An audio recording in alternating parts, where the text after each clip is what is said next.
पीछले side में पीछे से, हाँ पीछे से। Respected principal sir, senior most teacher, all staff, and my dear students. Good morning. आज़ादी के अमृत महोत्सव के अवसर पर हमारे स्कूल में हम केसरी उत्सव मना रहे थे और केसरी उत्सव के अंतर्गत हम आपको मालूम है कि हमें आज़ादी मिलाने के लिए कई सारे स्वतंत्र सेनानियों ने और हमारे देशभक्त लोगों ने आज़ादी मिलाने के लिए अपना जीवन पूरी तरह से राष्ट्र के प्रति समर्पित किया है, बलिदान दिया है। और उसमें से एक ये है जिनको लोकमान्य के नाम से भी जाना जाता है। लोकमान्य तो वैसे तो लोकमान्य तिलक का जन्म 23 जुलाई 1856 में महाराष्ट्र के रत्नागिरी जिले में हुआ है। और आपको मालूम है कि 1885 में मतलब 1885 में मुंबई में राष्ट्रीय सभा की स्थापना होने के बाद राष्ट्रीय सभा में जो पहले लगभग 78 मेंबर्स थे जो पूरी तरह से एजुकेटेड था और लायक के नाम से भी वो ग्रुप जाना जाता है। लेकिन बाद में आज़ादी का आंदोलन पूरे भारत में फैलने के बाद इस ग्रुप्स के विचारों का लगभग विभाजन होता जा रहा था। और आपको मालूम है 1890 में राष्ट्रीय सभा में लोकमान्य तिलक का प्रवेश हुआ है और लगभग जिसे हम गरम और नरम ग्रुप कह सकते हैं, जहालवादी और मवाड़वादी विचार शैली इस राष्ट्रीय सभा में हमें दिखाई देती है। पहला ग्रुप जो मवाड़वादी था लगभग 1885 से लेकर 1907 तक यह मवाड़वादी स्वरूप हमें राष्ट्रीय सभा का दिखाई देता है।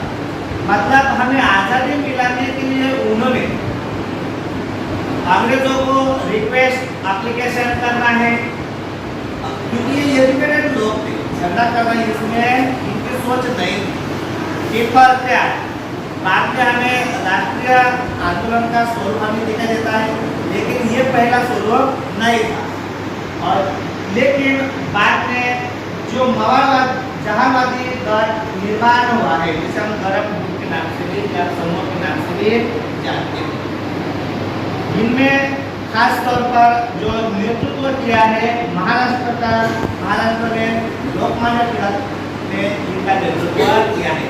भारत में इस ग्रुप को लाल बाल पाल के नाम से भी जाना जाता है। आपको शायद मालूम है कि ये लाल यानी कि लाला लाजपत राय, इन्हें पंजाब का सिंह भी माना जाता है। लाल बाल यानी कि बाल गंगाधर तिलक ये महाराष्ट्र का नेतृत्व करते थे और पाल यानी कि बिपिन चंद्र पाल उस वक्त को बिहार का नेतृत्व करते थे। मतलब पंजाब, बिहार और महाराष्ट्र ये तीनों क्षेत्रों से लगभग पूरे भारत का प्रतिनिधित्व जहालमतवादी इन ग्रुप ने किया है। और आपको मालूम है कि भारत में आज़ादी मिलाने के लिए हमें सिर्फ अंग्रेजों को रिक्वेस्ट एप्लीकेशन करने की जरूरत नहीं है, क्योंकि 1885 से लेकर 1907 तक ये जो लगभग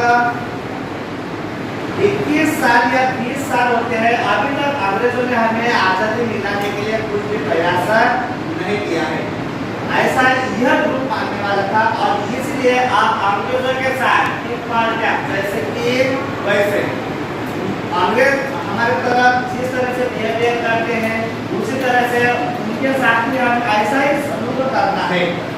इस सोच से बाल गंगाधर तिलक ने आज़ादी का आंदोलन को एक उग्र स्वरूप आंदोलन को शुरुआत किया है। और आपको मालूम है कि 1906 में कलकत्ता में जब राष्ट्रीय सभा का जब अधिवेशन हुआ है, उस अधिवेशन में अध्यक्ष दादाभाई नौरोजी इन्होंने जो चतुर्श्रुति मानी पेश की थी। चतुर्सूत्री कार्यक्रम उन्होंने तैयार किया था। इसके अंतर्गत स्वराज्य, स्वदेशी, बहिष्कार और राष्ट्रीय शिक्षा, ये चतुर्सूत्री के जरिए भारत को हम आजाद दिला सकते हैं। और आपको मालूम है कि बाद में 1914 के बाद मतलब आयरिश लेडी, जिसे हम एनी बेसेंट के नाम से जाने जाते हैं, और एनी बेसेंट ने आयरलैंड के धरती पर मतलब आयरलैंड ने जिस तरह से अंग्रेजों के खिलाफ होम रूल आंदोलन शुरू किया था, होम रूल आंदोलन शुरू करने के बाद अंग्रेजों से आयरलैंड आजाद हो चुका था, और इसलिए एनी बेसेंट भारत में आने के बाद उन्होंने यह कल्पना भारतीय लोगों को दी कि अंग्रेजों के खिलाफ अगर हमें आंदोलन है तो हमें क्या करना पड़ेगा, अंग्रेजों के खिलाफ आंदोलन करना पड़ेगा। तो उसमें होम रूल आंदोलन होना बहुत ही जरूरी है। होम रूल मतलब हमारा घर और हमारा शासन, ऐसा एक आंदोलन भारत में होना चाहिए। और इसीलिए 1914 में भारत में, खास तौर पर महाराष्ट्र में होम रूल आंदोलन बाल गंगाधर तिलक ने शुरू किया। इसमें बहुत ज्यादा उनको पब्लिसिटी मिली है, लगभग वो भारत के नेता के रूप में जानने लगे थे, और इसीलिए उनको पब्लिसिटी मिलने के बाद, लोकप्रिय होने के बाद उनको लोकमान्य उपाधि भी लोगों ने की है। आपको मालूम है कि लोकमान्य तिलक ने शैक्षणिक तौर पर, राजनीतिक तौर पर और सामाजिक तौर पर भी कार्य हमें दिखाई देता है। लेकिन आपको मालूम है कि यह जो उत्सव आज हम आजादी के अमृत महोत्सव पर मना रहे हैं, केशव उत्सव के नाम से। केशव उत्सव, इसको यह नाम क्यों दिया है, तो आपको मालूम है कि लोकमान्य तिलक ने केसरी और मराठा, ये दो न्यूज़पेपर, जिसे हम वर्तमान पत्र कह सकते हैं, समाचार पत्र कह सकते हैं, वो निकाले थे। और इसी केसरी उत्सव में उन्होंने जो विचार अंग्रेजों के खिलाफ लिखे थे, इसके आधार पर उनको भारत के अशांति का जिसे मराठी नाम कह सकते हैं भारतीय असंतोषाचे जनक। और मतलब भारतीय लोगों में जो अंग्रेजों के खिलाफ असंतोष यानी कि अशांति निर्माण करने का पहला प्रयास किसने किया है, लोकमान्य तिलक ने किया है। इसलिए उनको क्या कहा जाता है, भारतीय अशांति के जनक भी माना जाता है। और आपको मालूम है कि केशरी पत्र में उन्होंने जो विचार पेश किए थे सरकार के खिलाफ, समाचार पत्र में उन्होंने अपने विचार पेश किए थे।